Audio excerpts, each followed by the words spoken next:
Hello and welcome to another episode of Chessboy10. Today I will be teaching you endgames.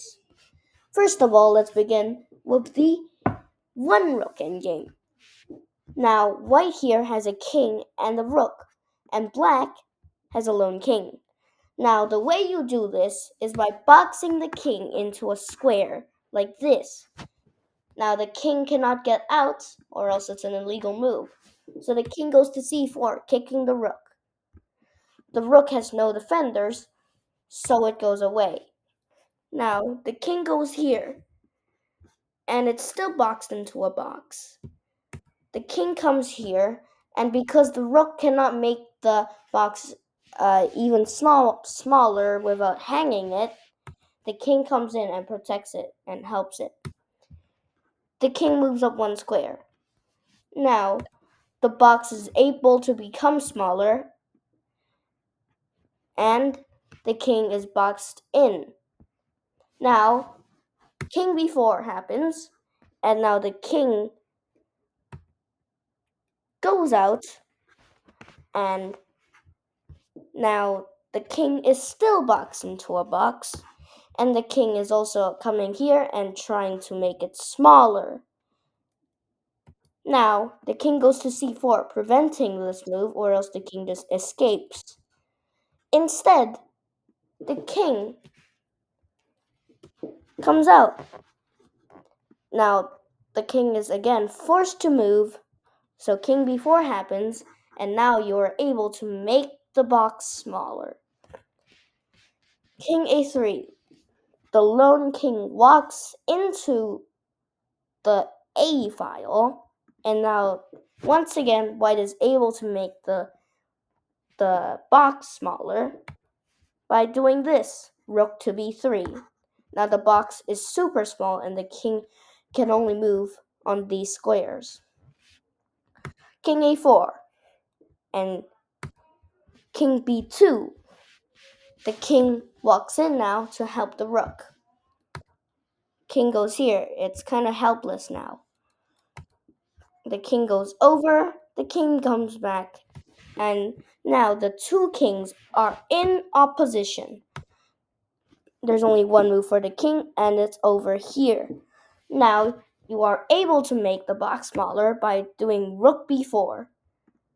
There's only one move for black, and it's king a6. Rook b5 makes the box even smaller. And now you go king a7. Now you are unable to make the box smaller without hanging it, so you go king to c5, helping the rook and preparing to make the box even smaller. The king comes out, preventing going here, and the two kings are in opposition. There's only one move for black, and then the box is made even smaller. The king is forced to walk into the corner, and the king comes in, blocking all the escape squares. Now the two kings are in opposition yet again, and the rook goes all the way to h6. It's still protecting here, and the king is also guarding all these squares, so the king is permanently trapped in these two squares. Now the king is again forced to walk into the corner, and we are able to deal the final blow by going rook to a6, checkmate. Now, let's move on to queen endgames. Now, this is one king and one queen versus one lone king. Now, how we do this is knight opposition. Basically, if the queen was a knight, then it would be a check, but it's not a queen. And instead, it's just guarding all the squares so the king cannot get out. The king goes to f3, and then the queen goes into copycat mode. Since the king moved down one diagonal, the queen also moves down one diagonal. King f4 moves the king up one square. The queen moves up one square. The king comes down, the queen comes down. The king comes the king comes up, the queen comes up, the king comes up, the queen comes up. And then this is repeated for a lot of moves until this is the most critical position.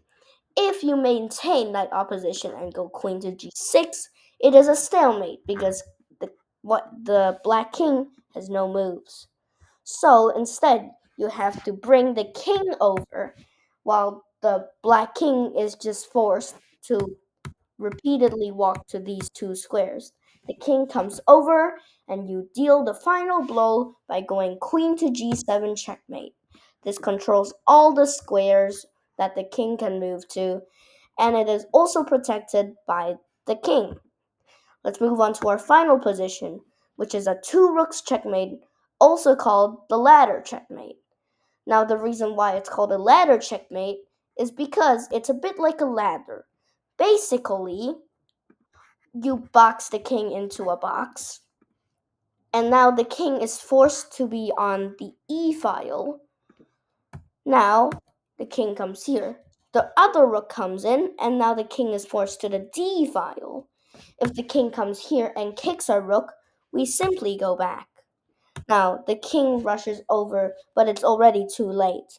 The rook comes in, the king is forced to c file. The other rook comes in. Now you know why it's a ladder mate, because it's it looks like a ladder because two rooks are basically just slowly moving down the board and forcing the king into the the side. So in this case, it would be the A file. Now, this rook does the final blow by going rook to A1 checkmate. Notice that the king cannot go up to these squares because the rook on b2 is blocking all of them, while the rook on a1 is also simultaneously checking the king. Thank you for watching this video, and I hope you improve on your endgames. Goodbye.